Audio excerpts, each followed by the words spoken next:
I swear, this IKEA tea is the absolute best.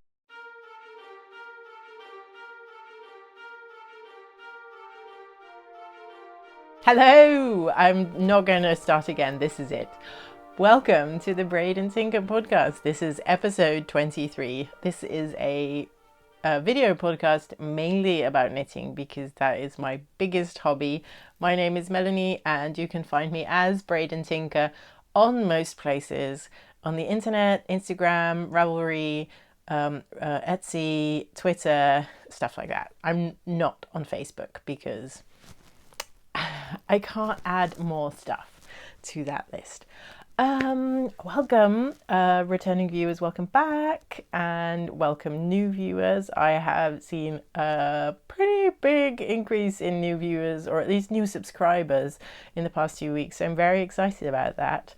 So yay.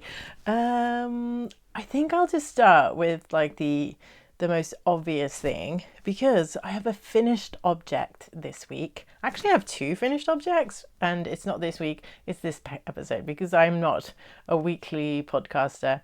I have a busy job and a kid, and I don't always have time to podcast. But so it's not this week, but I have two finished objects, and this is the first one. This is the, which should be the Arboreal sweater by Jennifer Steingass. I can stand up a little bit. But I steeked it, so now it's a cardigan. And I'm really happy with it. I'm thinking about adding pockets because I wear this over a dress at work a lot, and then the dress doesn't have pockets, and then I don't have anywhere to put my phone, which is a slight annoyance. I'm also thinking about picking up some stitches of the neckband and then just sort of like making it a bit more tight, because I think what happened was this is really good, a good neckband in terms of if this was a sweater, but because I've steeked it, it's a bit loosey, and then this kind of happens, and then I just don't like it when it's all bunched up here, so I keep sort of like pulling it up, which is a bit annoying. So I think I'm just going to pick up some stitches from the neckband and try and make it a little bit tighter, a bit higher on the back, but overall I'm really happy with it. The Lopi, I don't know if you can tell, is extremely hairy, especially the white bits. It's fluff town over here, which is fine, and which is probably what is giving this cardigan its warm properties, but it's also, I don't know, just when I'm walking around the office with this, I feel like I'm a big bowl of fluff, and I'm not super sure how I feel about that yet. It is very nice. This is the Let Lopi, and it's a bit scratchy. I don't think, if you're like sensitive to scratchy yarns, I don't think this is a good, something that is probably not something that you want to wear next to skin. It's next to skin here for me because I wear a long sleeve underneath it, but I don't like that bit peeking out, so I kind of push it back. So this is kind of next to skin, but I've also, because I was reading like how do you get Lopi to soften up a little bit, because when you're knitting with it, it's almost crunchy. And then I found that you can, when you're blocking it, you can use like hair conditioner to make it softer. So I just used like a ridiculous amount of a hair conditioner to soften this up, and it has worked, because this was quite like a stand-up garment when I was knitting it, and this is quite floppy now. I noticed that this is where I picked up the stitches for the button band for the steek, and this is secure. I just want to maybe hand stitch a ribbon over this to cover it up. It's not that it's super ugly and you can't see it when I'm wearing it, but I think it'll just give it a nice effect. I just haven't really found a nice ribbon to cover it up with, so that will be something to figure out later on. But I have a hair in my mouth. Yuck. I don't know what's going on. Sorry. So I have a cold and I sound ridiculous. I have to go into work on Monday and I'm really not feeling it.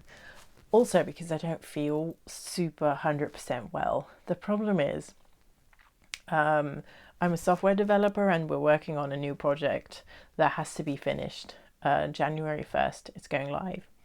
And we don't have a whole bunch of time anymore. So yeah, I don't know. I might just, I don't know. I have to come in. I'm like the only backender coming in tomorrow for our team. So I have to go because otherwise the girl who's the front ender, she's going to come in tomorrow. She'll be blocked because I'm not doing anything. It's kind of annoying. Anyway, that's for later. My neck, can you see my mug? My mug is adorable. It's a proper tea mug and it has like a little dish to put and like a sieve that you can put in, like a deep sieve for loose leaf tea. It came with it. It's from, if you're in the Netherlands, it's from Quantum, which is like, I'd say like a budget home decor chain. They have some nice stuff sometimes. I've scored some nice things there, but you definitely have to like check quality because I've gotten some chairs there that we've just like destroyed within 8 months because the quality is just not great. So my next finished object are the Resurrection socks. This is a pattern by Salapaloosa knits. Let me see if you can see that. Sorry for my horrible nail polish.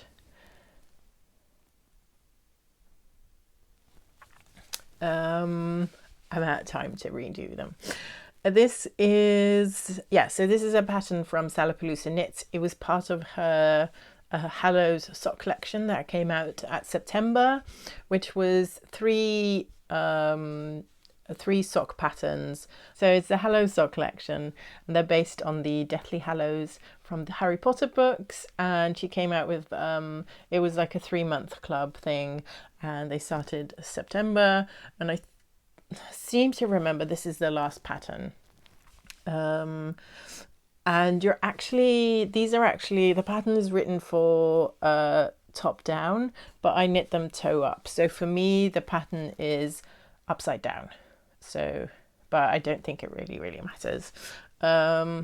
Because if I look down on my feet, it will actually be the right way up. The yarn is peppermint bark on a stellina base, but stellina doesn't really show up very well on camera, which is a shame because it's really fun to look at. This is from Bird Street UK. They are one of my favourite dyers in the UK. I always love getting their stuff. I have a pair of socks that is also Salapaloosa knit patterns actually, that I knit in Bird Street UK, and it's still frozen, and I love those socks so much that I haven't worn them.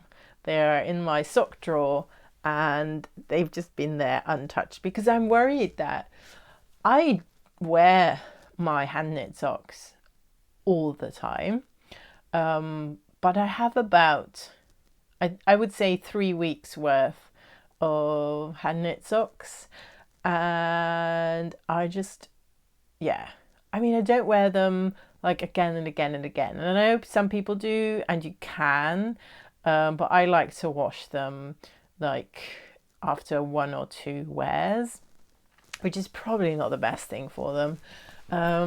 And I wear them in my boots, I wear them in my sneakers, and then when I'm at home I just wear them as sort of house slippers, which is also not really what you're supposed to do. So I'm quite hard wearing on my socks. I should knit a whole bunch more so that there's more in rotation, so that they, I don't know, have a little bit of a rest period between wears. That would be better. There's another thing that I've been knitting on, and I think it's literally the cutest thing ever. So I don't know if you've heard about the Kammeborn podcast. It's a podcast made in Sweden by Pia and Dennis, and it is very whimsical, Scandinavian, pretty nice podcast to look at. The quality is a lot higher than this one, I would say.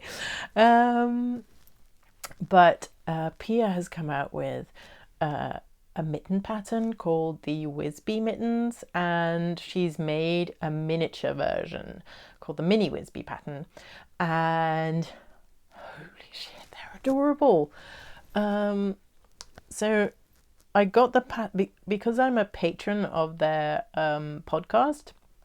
I got the pattern for free, and one day I just decided I didn't feel like knitting any of my whips, so I printed out the pattern and started knitting on it, and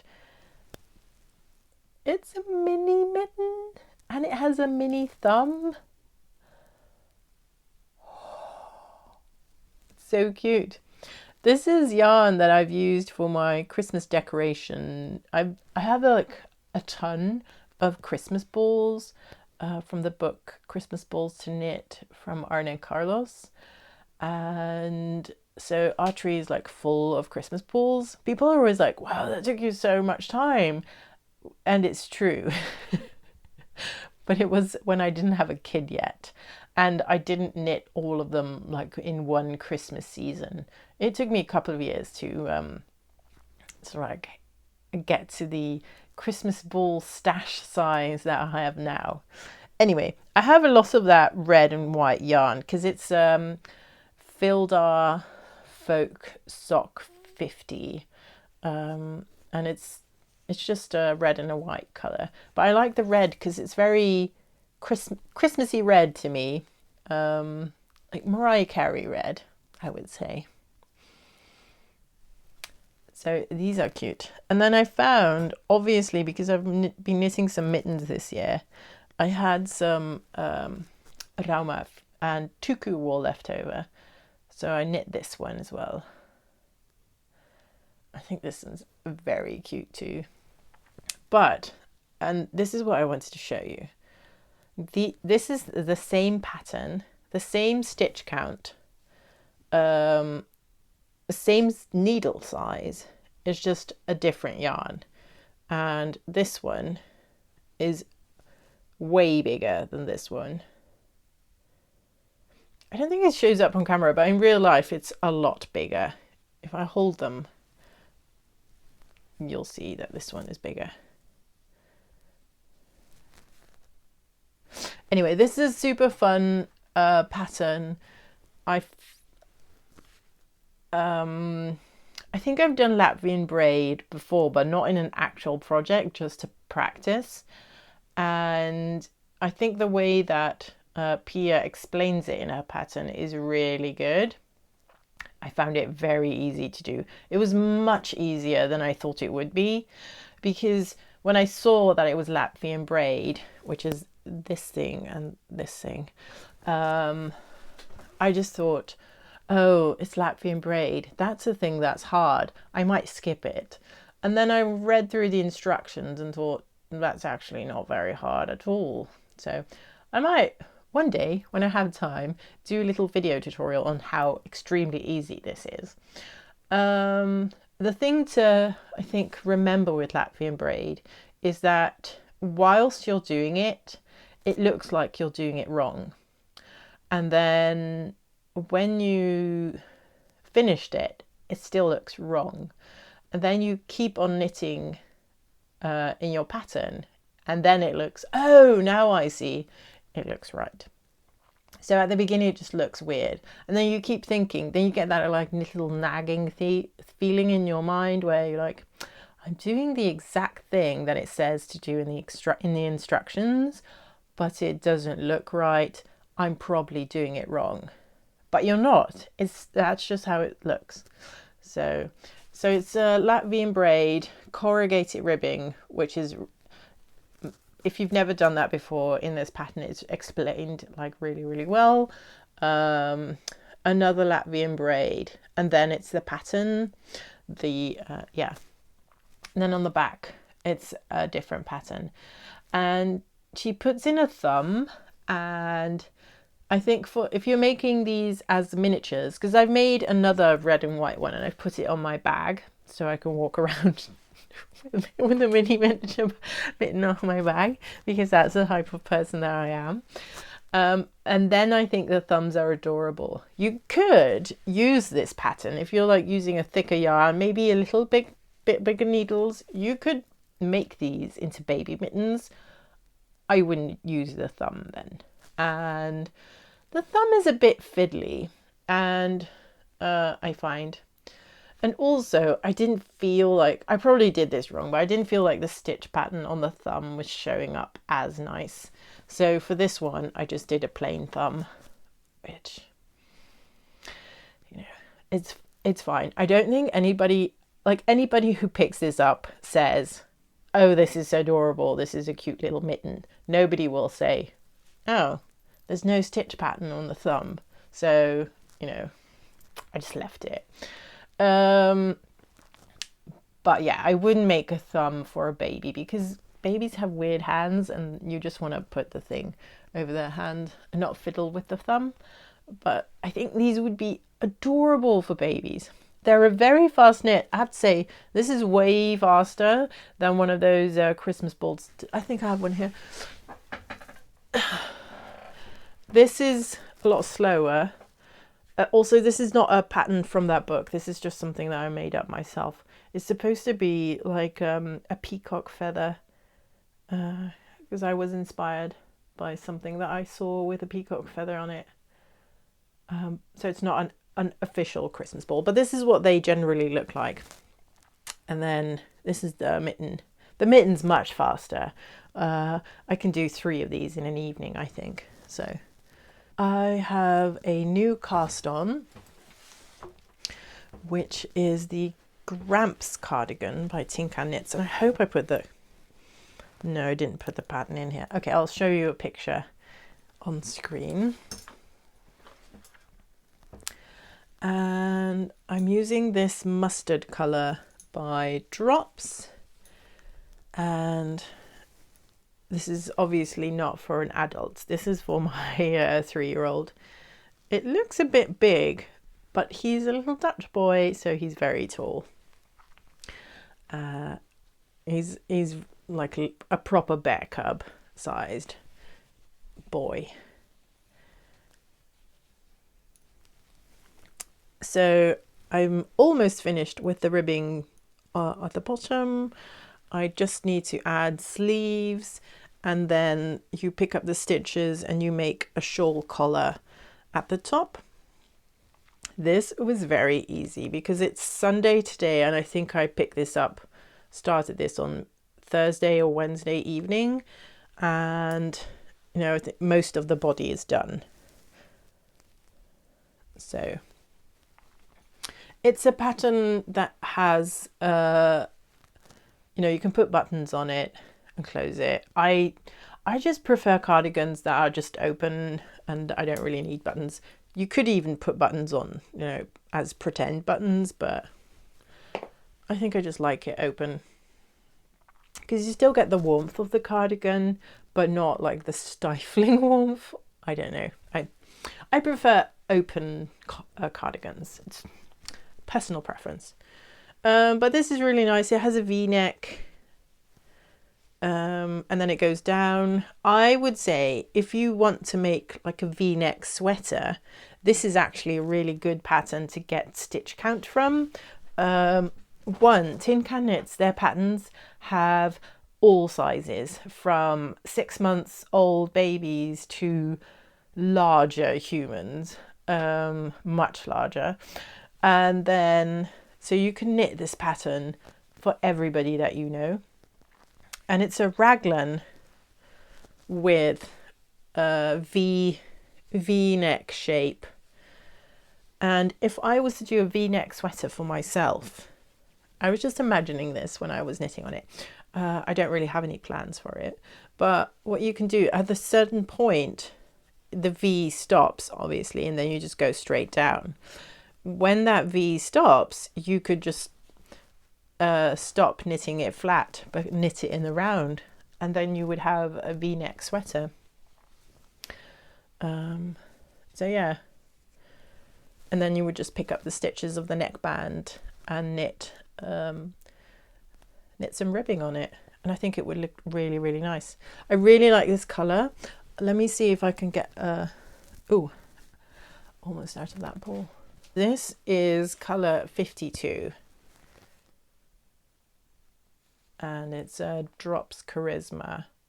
This is their, it's 100% wool, superwash, obviously, because it's for a child and it will need to go into the washing machine. Because I was really pushing forward on my Arboreal cardigan, and then was pretty intensely focused on Mittens one day. So I haven't finished this. This is still only one mitten. I need to pick this up.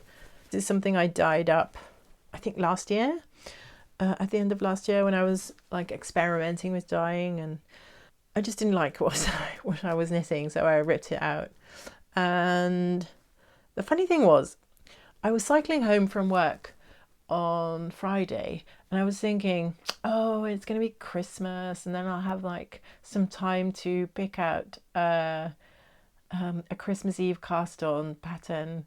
And then it dawned on me, Christmas Eve is Monday, and I'm actually working on Monday, so the chances of me doing a Christmas Eve cast on that is thoroughly researched are 0.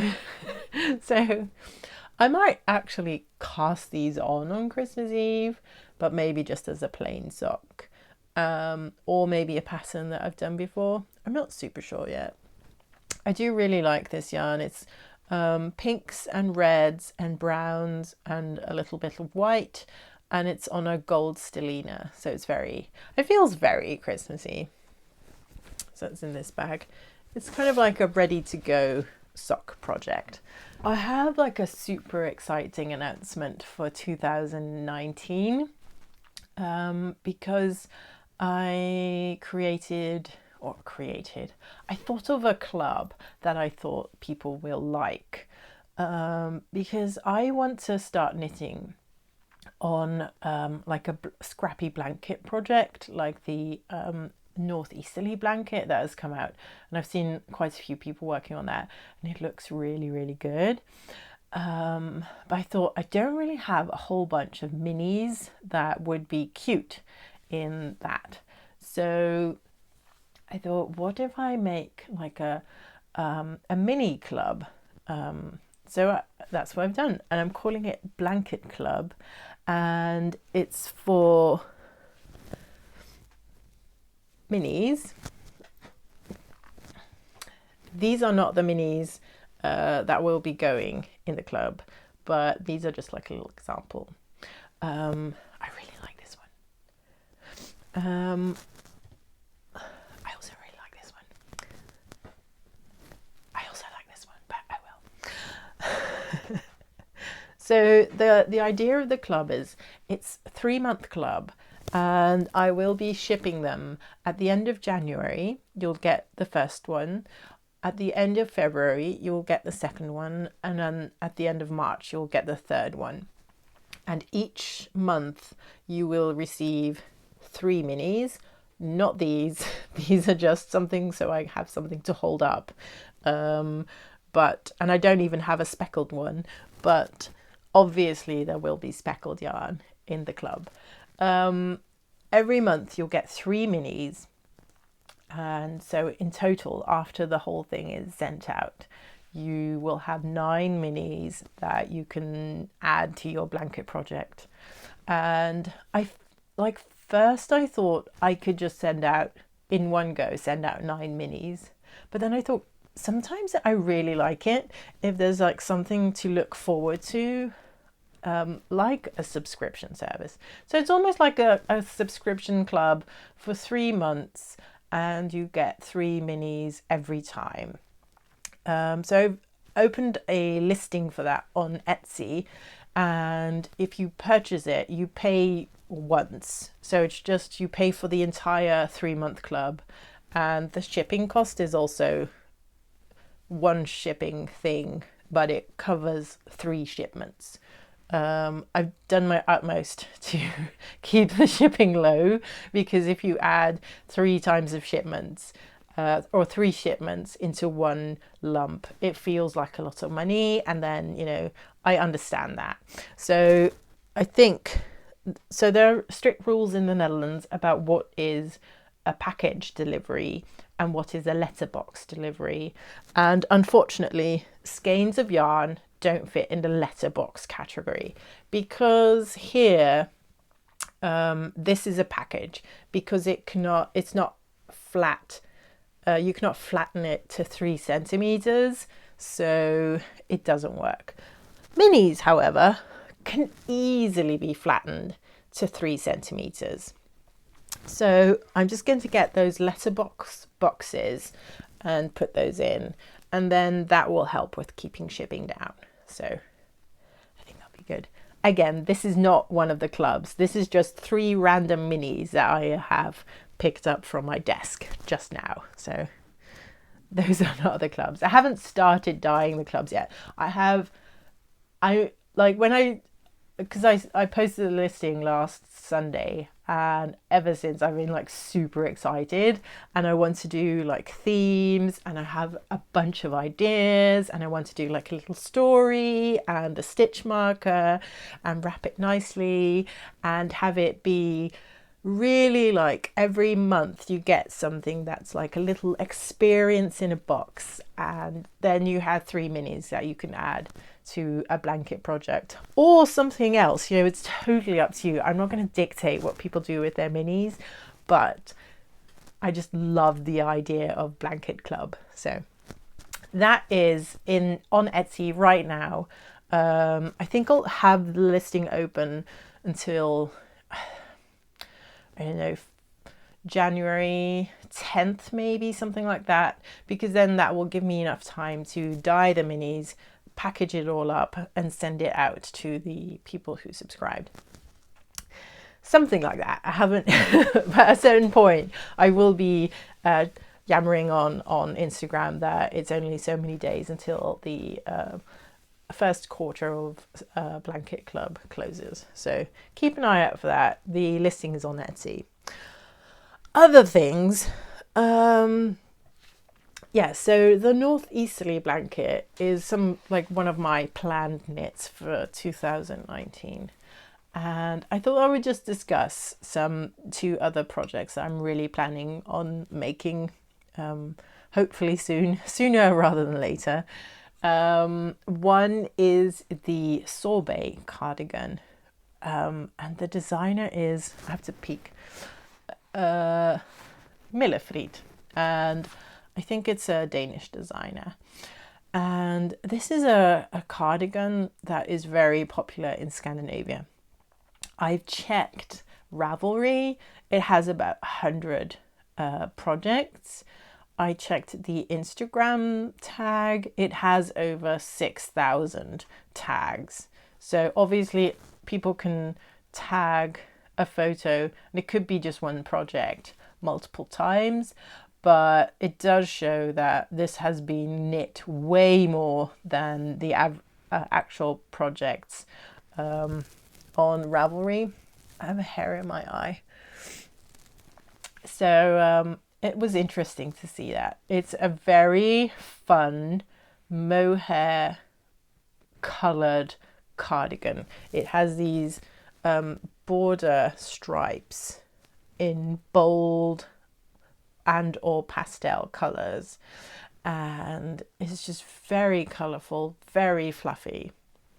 I'm not super sure on the colours that I want to do, but I have been sort of like perusing around what other people have been making, and it's just looks like such a fun knit.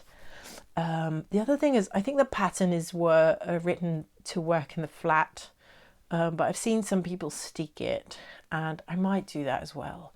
I'm not super sure on how mohair steeks, so although I do have a sewing machine and I could very well just reinforce the steek with a zigzag stitch on my sewing machine, so it shouldn't really be a problem. I was just wondering if people have experience with steeking mohair, please leave something in the comment section so that I know what I could expect. You know, if it's like a terrible experience and really, really difficult, I might just knit it in the flat. It's also fine. I don't mind purling. Obviously knitting stitch is much better, but oh well. Yeah, so that's one thing that I'm really looking forward. I've already bought the pattern. I've held off on buying yarn for it. I have been stalking the Dutch web shops that stock commercial mohair, but yeah, I haven't made colour choices yet, but I'm really excited. I really, really want to purchase it, but I thought I'll just buy it when I'm ready, sort of like work through my stash a little bit more, and then I'm ready to work on it, and then I'll buy something. I don't think mohair is going to go out of stock anytime soon.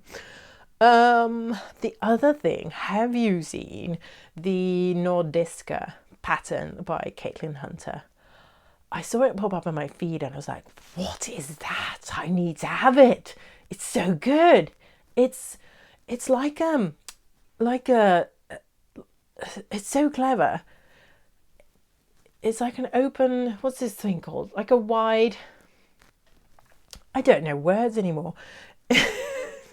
It's like an A-line sweater, essentially. What she's done is, with like Scandinavian and Icelandic sweaters, you have the yoke that's like a stranded pattern at the top. She's just brought that down, so it's at the bottom of the sweater is where the stitch pattern is, and it's so nice. It's so nice, and it's like the Norwegian noughts and crosses pattern, but it feels more modern. And I don't know, I immediately bought the pattern because that's what I do. I don't have yarn for it, but I suspect, because I think it's a fingering weight sweater, so I suspect I would just knit it in like a Rauma Fino yarn or something like that. It just looks really, really good. I have some ideas about colours, but because I haven't bought anything, I'm not like 100% committed. But I was thinking about like making a really dark grey and then with a gold and white for the pattern at the bottom. And I think that would look really, really good. But yeah, so those two are like a sweater and a pattern. Sweater and a cardigan that I want to knit on in 2019. I also still want to knit the Minerva Mittens by Salapaloosa Knits. It's a pattern I have, and I have yarn for it. I just haven't had the time to knit them, but I think they are so pretty. So that's definitely also a to knit for 2019. I think that's it for today. My cold is, I feel it getting a little bit worse, so I think I'm done for today. Have so much fun with your knitting. Have a magical festive period, or whatever it is that you celebrate. And if you don't celebrate anything, that's also fine. I hope you have some time to relax and chill out and don't have to work like some mugs like this one who has to go in on Monday. And I hope you have a great time, and I will probably not see you before the end of the year, so I hope I will see you again in 2019. Thank you so much for watching. If you've enjoyed this episode, please give a like at the bottom of the page, or if you have not subscribed yet, please consider subscribing to this channel. Thank you. Bye.